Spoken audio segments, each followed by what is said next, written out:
ძვირფასო თანამემამულეებო მოგესალმებით.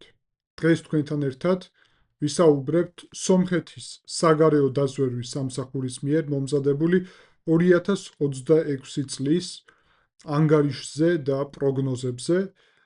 როგორც ხვდებით, ეს ანგარიში გამოქვეყნებულია ახლა, რამდენიმე დღის წინ და მოიცავს მთელი ამ წლის განმავლობაში სომხეთის და სომხეთის ირგვლივ არსებული უსაფრთხოების და სხვა მიმართულებების ანალიზს და პროგნოზებს და პრინციპში, რადგან ეს დოკუმენტი არის საჯარო, ძალიან საინტერესო და მისი ფორმატიც ჩვენთვის შეიძლება იყოს საქართველოსთვის გულისხმობ, ასევე საყურადღებო და იმის გათვალისწინებით, რომ სამწუხაროდ საქართველოში გაუქმდა საგარეო დაზვერვის სამსახური, რომელსაც ერქვა საქართველოს დაზვერვის სამსახური და ახლა ცალკე ასეთი ინსტიტუტი არ არსებობს და ჩვენ პრაქტიკულად ასეთივე მსგავსი დოკუმენტაცია ხელმისაწვდომი არ გვაქვს ამ მიმართულებით. უნდა ვთქვათ, რომ ამ დოკუმენტის შესწავლას ჩემი აზრით ექნებოდა სასარგებლო ეფექტი და ფიქრობ, რომ ბევრს დაინტერესებს.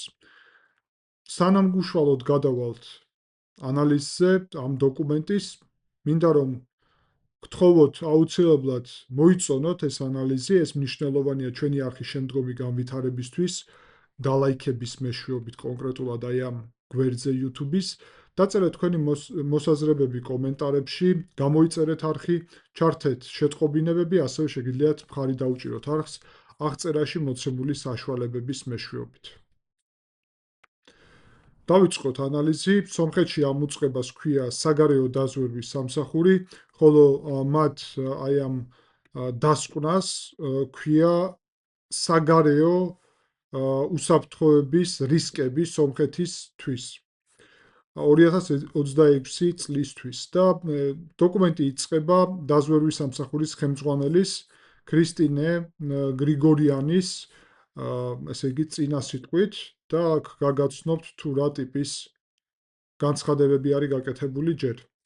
რომ ეს წელი გახდა უკვე 2026 წელი მესამე წელი სომხეთის საგარეო დაზვერვის სამსახურისთვის, რომელიც ორი წელია ანუ ფუნქციონირებს და აგერ მესამე წელი დაიწყო.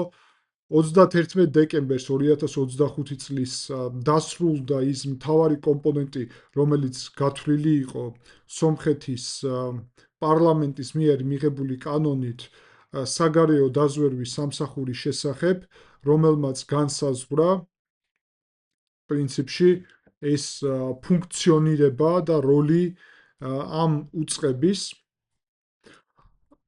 აქვე უნდა ვთქვათ, რომ შემდეგ უკვე მის სიტყვაში გრძელდება, რომ მსოფლიოში ძალიან ბევრი გლობალური ცვლილება მიმდინარეობს, იცვლება გლობალური წესრიგი, საერთაშორისო სიტუაცია სავსეა არასტაბილურობით და კონფლიქტებით, ეკონომიკური, ლოგისტიკური და ტექნოლოგიური ესე იგი კონკურენცია ძალიან მაღალ მაჩვენებელზეა და სირთულეები, რომელიც წარმოქმნილია ხელოვნური ინტელექტით და ტექნოლოგიური ინოვაციებით, ასევე სერიოზულ საფრთხეებს უქმნის სომხეთის რესპუბლიკის სახელმწიფოებრიობისთვის, დამოუკიდებლობისთვის და სუვერენიტეტისთვის. თუმცა ასეთივე ვითარება, კრიტიკული ვითარებები ქმნიან ტაქტიკურ და სტრატეგიულ შესაძლებლობებს სომხეთისთვის. ამის გამო ჩვენი უწყება მუშაობს 360 გრადუსით და პრაქტიკულად მაქსიმალურად აქტიურად აკვირდება ყველა მიმართულებით მიმდინარე მოვლენებს. ჩვენ ასევე გვესმის, რამდენად მნიშვნელოვანია ობიექტური და აქტიური ანალიზი სხვადასხვა მოვლენის და შესაბამისად ამ მიმართულებით გვაქვს ძალისხმევა მიმართული. გარდა ამისა, ჩვენ ვხედავთ სხვადასხვა ესე იგი ჯგუფის ინდივიდუალური თუ ჯგუფური მიდგომით თუ სხვადასხვა სახელმწიფოს სურვილები ზიანი მიაყენონ სომხეთის სახელმწიფოს და დემოკრატიას და ქმნიან წინაღობებს სომხეთის განვითარებისთვის. უსაფრთხოების ესე იგი სადაზვერვო უпростоრად სამსახურების მიზანი ზოგადად არ არის კარგი სიახლეების გაცნობა საზოგადოებისთვის. იქედან გამომდინარე, რომ პრაქტიკულად მთელი საზოგადოება, მათ შორის ჩვენი ოჯახის წევრები და მეგობრები, ძირითადად არ არიან ინფორმირებული ამ კარგი სიახლეების, კარგი ახალი ამბების შესახებ და ეს ზოგადად ახასიათებს უსაფრთხოების სამსახურებს და ასეთივე არის სომხეთის შემთხვევაშიც უსაფრთხოების სამსახურის ფუნქციონირება.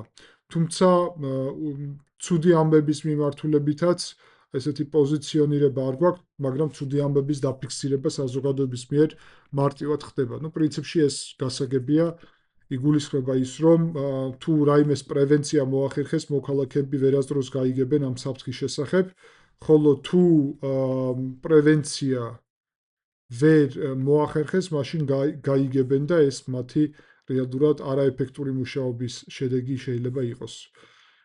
და აქვე შემდეგ უკვე აღენიშნება, რომ რა ხდის მათ სამსახურს უნიკალურს და აქ არის პასუხი, რომ ემსახურებიან მხოლოდ სომხეთის ინტერესებს.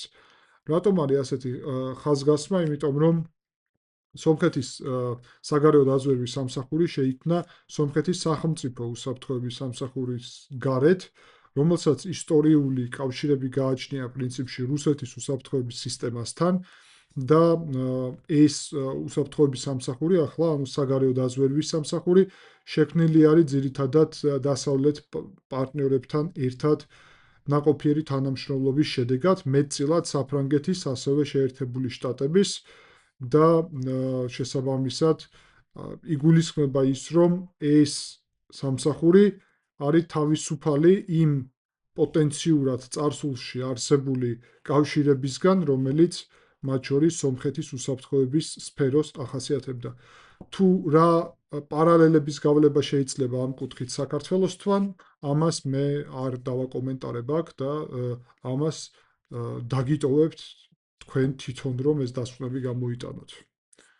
როგორც გითხარით, საქართველოს დაზვერვის სამსახური გაუქმებული არის როგორც ცალკე ინსტიტუტი, რომელიც ასევე შექმნილი იყო თავის დროზე. ესე იგი, რომ გადავიდეთ ახლად უშუალოდ ამ ანგარიშზე, უნდა ვთქვათ, რომ იწყება ანგარიში წინა წლის ანგარიშის მიმოხილვით და კერძოდ ამბობენ, რომ 2025 წელს იანვარში სამსახურმა გამოაქვეყნა პირველი ანგარიში, რომლის ინფორმაციითაც პრაქტიკულად ყველაზე მნიშვნელოვანი საფრთხეების გამოკვეთა მოხდა 2025 წლისთვის. და აქ ანგარიშში ნახსენებია, რომ პრაქტიკულად ყველა ის პროგნოზი, რომელიც გაკეთდა 2025 წლის ანგარიშში, ესე იგი სამსახურმა წარმატებით გაანალიზა და რაც ასევე საკმაოდ მნიშვნელოვანი მონაცემები არის ცხადია. აქვე არის მოცემული შესაბამისი პროცენტული მაჩვენებლები კონკრეტული გამოყენებული სიტყვების ანგარიშში, კერძოდ თითქმის გარანტირებული 90%-ს ნიშნავს, მაღალი ალბათობით ნიშნავს 75-დან 90%-მდე, ალბათობის მქონე 50-დან 75%-მდე, შესაძლებელი 35-დან 50%-მდე, ნაკლებად სავარაუდო 20-დან 35%-მდე, ძალიან ესე იგი ძალიან ნაკლებად სავარაუდო ალბათ ეს 10-დან 20%-მდე და პრაქტიკულად გამორიცხული 10%-ზე ქვემოთ, ანუ ძალიან მცირე ალბათობის მქონე, ასე ვთქვათ.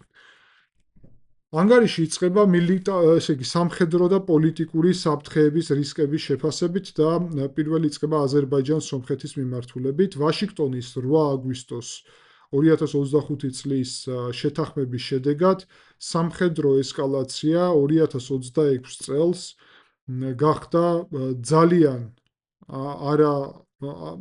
ძალიან დაბალი ალბათობის მქონე, ასე ვთქვათ, ანუ რაც პროცენტების მაჩვენებელში, რაზეც ვისაუბრეთ, პრაქტიკულად 10-20%-ის ფარგლებში არის და შესაბამისად ეს ასევე უკავშირდება ინსტიტუციონალურ მშვიდობას, რომელიც ახლა შენდება სომხეთს და აზერბაიჯანს შორის.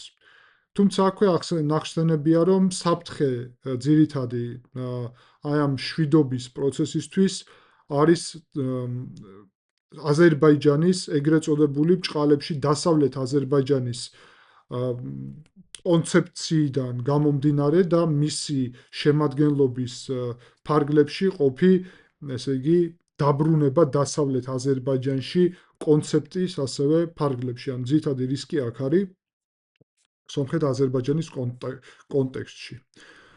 შემდეგ რუსეთ-უკრაინის საკითხის ანალიზი ხდება და აქ ნახსენებია, რომ სტაბილურობა და კონფლიქტის მოგვარება 2026 წელს რუსეთ-უკრაინის მიმართულებით ნაკლებად სავარაუდო არის. შემდეგ არის, რა თქმა უნდა, დეტალური განხილვები ამ თემების, თუმცა ჯერ იწყება მოკლე მიმოხილვით. ისრაელ-ირანის დაპირისპირება, რომ ისრაელ-ირანის კონფლიქტის განახლებას გააჩნია მნიშვნელოვანი შესაძლებლობები უსაფრთხოების პრობლემების შექმნას სომხეთისთვის.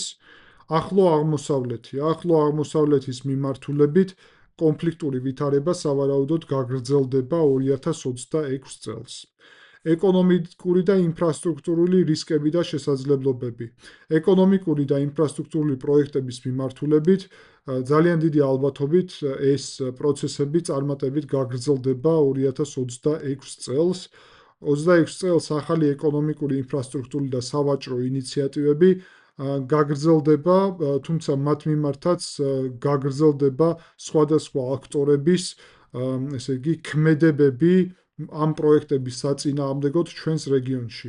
ეს საფრთხეები შეიძლება იყოს როგორც ფიზიკური, ასევე გავლენის ოპერაციების და სხვა შესაძლებლობები. ჰიბრიდული საფრთხეები სომხეთის წინააღმდეგ.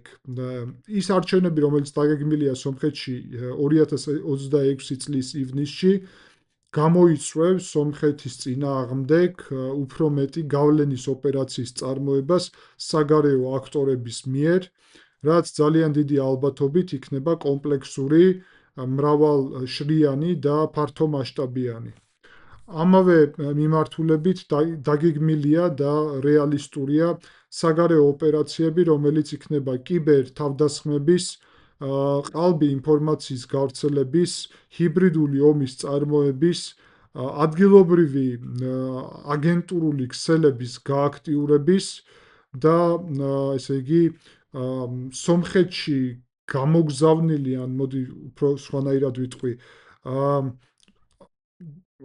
აღმოცენებული, ჩამოყალიბებული პოლიტიკური ძალების, ესე იგი, გააქტიურების მიმართულებით და ამის მიზანი იქნება ამ მომრჩევლის ხმების მანიპულაცია და პატრიოტული განცდების ჩამოყალიბება ახალგაზრდობაში და აქტივისტურ ჯგუფებში.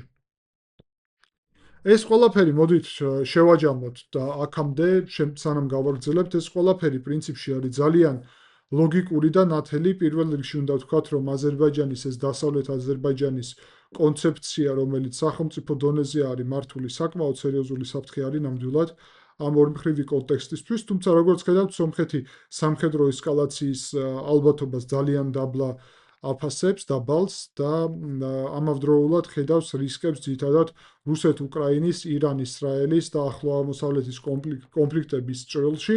ინფრასტრუქტურული მიმართულებითაც სომხეთი ხედავს ძალიან საინტერესო პერსპექტივებს, ანუ ტრიპის პროექტის მიმართულებით და ხელისშემშლელი იქ პრაქტიკულად გარე ფაქტორები ნაკლებად შესაძლებელია, რომ ჩაერიონ, თუმცა სურვილი ექნებათ და ეს გამოკვეთილია. ამავდროულად ვხედავთ, რომ არჩევნები, რომელიც დაგეგმილია სომხეთში 2026 წლის ივნისში, პრაქტიკულად იქნება მნიშვნელოვანი კონცენტრაციის, ყურადღების კონცენტრაციის წერტილი და გავლენის ეპიცენტრი და ჩვენ თქვენთან ერთად აქ ვხედავთ ამ მიმართულებით, რომ იგეგმება პირდაპირ ამბობს სომხეთის საგარეო დაზვერვის სამსახური ადგილობრივი აგენტურული ქსელების გააქტიურება, პატრიოტული სულისკვეთების გამოყენება და აქ მე შემიძლია დავამატო, რომ როდესაც საუბარია გავლენის ოპერაციებზე, ჰიბრიდულ საფრთხეებზე, სომხეთმა მიმართა ევროკავშირს და ევროკავშირთან ერთად ეხლა ჩამოაყალიბეს ჰიბრიდული ომის წინააღმდეგ მოქმედი სპეციალური თანამშრომლობის პლატფორმა და ევროკავშირი დაეხმარება სომხეთს ჰიბრიდული ომის საფრთხეების მოხსნაში. ანუ ეს არის ერთი კონკრეტული ფაქტორი და მიმართულება, მათ შორის კიბერთავდასხმების ალბათობა არსებობსო და ამ მიმართულებით სწორედ ევროკავშირი ასევე დაეხმარება სომხეთს. აქვე ნახსენებია აგენტურული ქსელები, რომლებიც იყენებენ ახალგაზრდებს და პატრიოტულ გავლენას. მე გარკვეულ განმარტებას გავაკეთებ და ვიტყვი, რომ ეს ერთი მხრივ არის სომხეთში მოქმედი პოლიტიკური სხვადასხვა ძალა, ოპოზიციური, პრორუსული, რეალურად, რომლებიც იყენებენ პატრიოტულ ნარატივებს, მათ შორის ერთ-ერთი არის დაშნაკ ცუცუნი, რომელსაც ეს ახალგაზრდებში გააჩნია ეს პატრიოტული სულისკვეთების გაზრდის ასეთი კომპონენტი, თუმცა ასევე მნიშვნელოვანი მიმართულება არის რუსი ოლიგარქის სამվել კარაპეტიანის ქმედებები, პოლიტიკა, რომელიც სამოხალისეო მოძრაობის ჩამოყალიბებას გულისხმობდა და ათასობით ახალგაზრდა არის ჩართული მანდ, ასე აქტივისტური ნარატივებით, რაც აქვე აქ ნახსენები არის პრინციპში და მნიშვნელოვანი მდგენელია. გარდა ამისა, საერთაშორისო ტერორიზმი გააგრძელებს იყოს ერთ-ერთი მნიშვნელოვანი საფრთხე სომხეთისთვის ტექნოლოგიური მიმართულებით.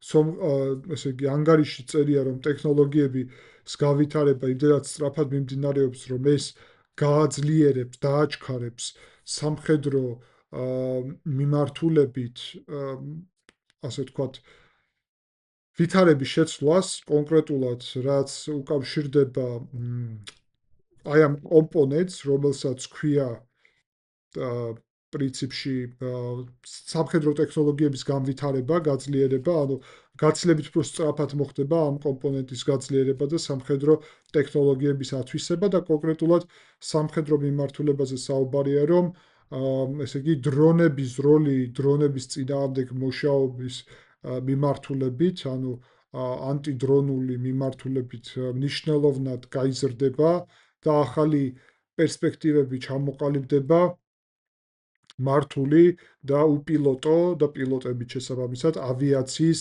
თანამშრომლობის და კოორდინაციის მიმართულებით ხელოვნური ინტელექტი დიდი ალბათობით გააგრძელებს ადამიანის როლის შემცირებას ბრძოლის ველზე, არ ესე იგი ჩაანაცვლებს ადამიანს, მაგრამ მნიშვნელოვნად შეამცირებს ადამიანის მონაწილეობას ნებისმიერ აი ამ სამხედრო კონფლიქტში და მის მდგენელში.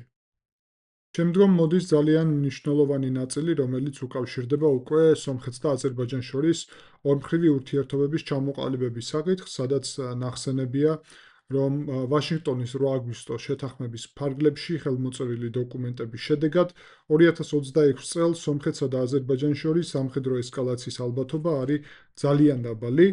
ამავდროულად აღნიშნულია, რომ იგეგმება საზღვრის დელიმიტაცია დემარკაციის პროცესები, ორმხრივი სავაჭრო და ეკონომიკური ინიციატივების ფარგლებში დიალოგის წარმოება ორივე ქვეყნის მიერ და ასე შემდეგ, ამის შედეგად პრაქტიკულად ნებისმიერი კონფრონტაცია სამხედრო რჩება ამ მომენტისთვის ძალიან დაბალი ალბათობის მქონე. თუმცა საგარეო დაზვერვის სამსახურის ანალიზის მიხედვით სახელმწიფო დონეზე წარმოებული დასავლეთ აზერბაიჯანის პროპაგანდა და ეგრეთ წოდებული დასავლეთ აზერბაიჯანელების დაბრუნების საკითხი, რომელიც წამოწეულია სახელმწიფო დონეზე, წარმოადგენს გრძელვადიან რისკს მშვიდობისთვის ორ ქვეყანას შორის.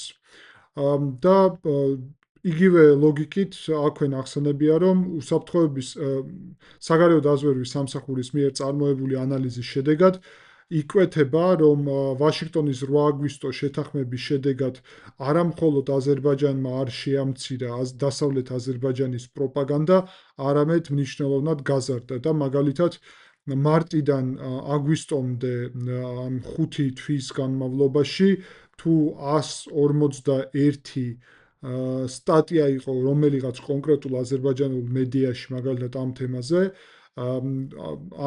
თემაზე ზოგადად ჩვენ ვხედავთ, რომ აგვისტოდან დეკემბრის ჩათვლით 193 ასეთი ესე იგი სტატია ან სიუჟეტი მომზადდა დასავლეთ აზერბაიჯანის თემაზე და ჯამურად შეგვიძლია თქვათ, რომ 36%-ით გაიზარდა დასავლეთ აზერბაიჯანის საკითხის წამოწევა აზერბაიჯანულ მედიაში ამ პერიოდში.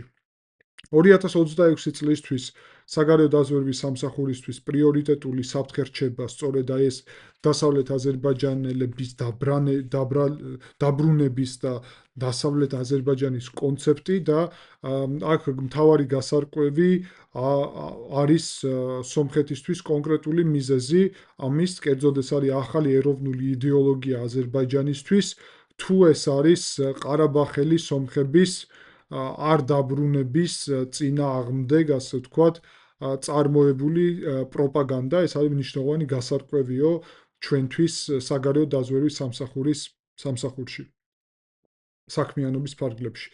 ასევე ერთი მაგალითია მოყვანილი სახელმწიფო დონეზე სახელმწიფო სააგენტო არასამთავრობო ორგანიზაციების მხარდაჭერის მიზნით, ასეთი აქვთ აზერბაიჯანში, რომ მისმა დირექტორმა აიგուն ალიევამ განაცხადა, რომ რეკორდული რაოდენობის პროექტი არის დამტკიცებული აზერბაიჯანის სახელმწიფოს მიერ დასავლეთ აზერბაიჯანის კონცეფციის ფარგლებში, კერძოდ საზღვარგარეთაც იგეგმება აქტიურად დასავლეთ აზერბაიჯანის თემაზე კონფერენციების გამართვა და ასე შემდეგ. ანუ ეს არის ერთი მნიშვნელოვანი მდგენელი. შემდეგი რისკი უკავშირდება აზერბაიჯანის სამხედრო ხარჯებს. კერძოდ, ნაჩვენებია, რომ 2023 წელს 3,5 მილიარდი დოლარი იყო სამხედრო ხარჯები, 2024 წელს აზერბაიჯანის სამხედრო ბიუჯეტი აღწევს 4,2 მილიარდ დოლარს, 25 წლის ბოლოს 4,9 და 26 წლისთვის დაგეგმილია 5,1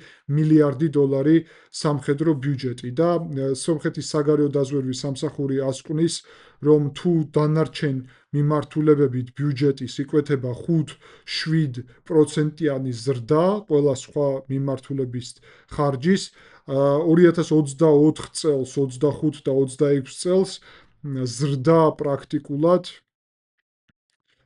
სამხედრო ხარჯების ბიუჯეტის არის 15, შემდეგ 40 და შემდეგ 45%-იანი, რაც ასევე მეტყველებს იმაზე, რომ აზერბაიჯანი ძალიან აქტიურად შეიარაღების პროცესში მიმდინარეობს, ანუ ზრდის საკუთარ შესაძლებლობებს და სომხეთი ამას აკვირდება, თუ რა მიმართულებით, რა მიზნებისთვის არის ეს და ასე შემდეგ. ანუ ეს ერთი რისკის ფაქტორია ზოგადად. რუსეთ-უკრაინის კონფლიქტზე აქ საკმაოდ საინტერესო რამეები წერია, მაგრამ დეტალურად არ ჩავყვები, იმიტომ რომ ჩვენ თქვენთან ერთად ამას ისედაც განვიხილავთ ცალკე, სწორედ რუსეთ-უკრაინის ამ კონფლიქტს ცალკე, ისევ როგორც ისრაელ-ირანის კონფლიქტსაც ცალკე განვიხილავთ. ახლო აღმოსავლეთში შექმნილ ვითარებას, მათ შორის აქ გაზა არის ნახსენები, სირია არის ნახსენები და სხვა ლიბანი და სხვა ქვეყნები, ისრაელი, ამ ყველაფერს პრინციპში ჩვენ ისედაც თქვენთან ერთად ცალკე ვაკვირდებით.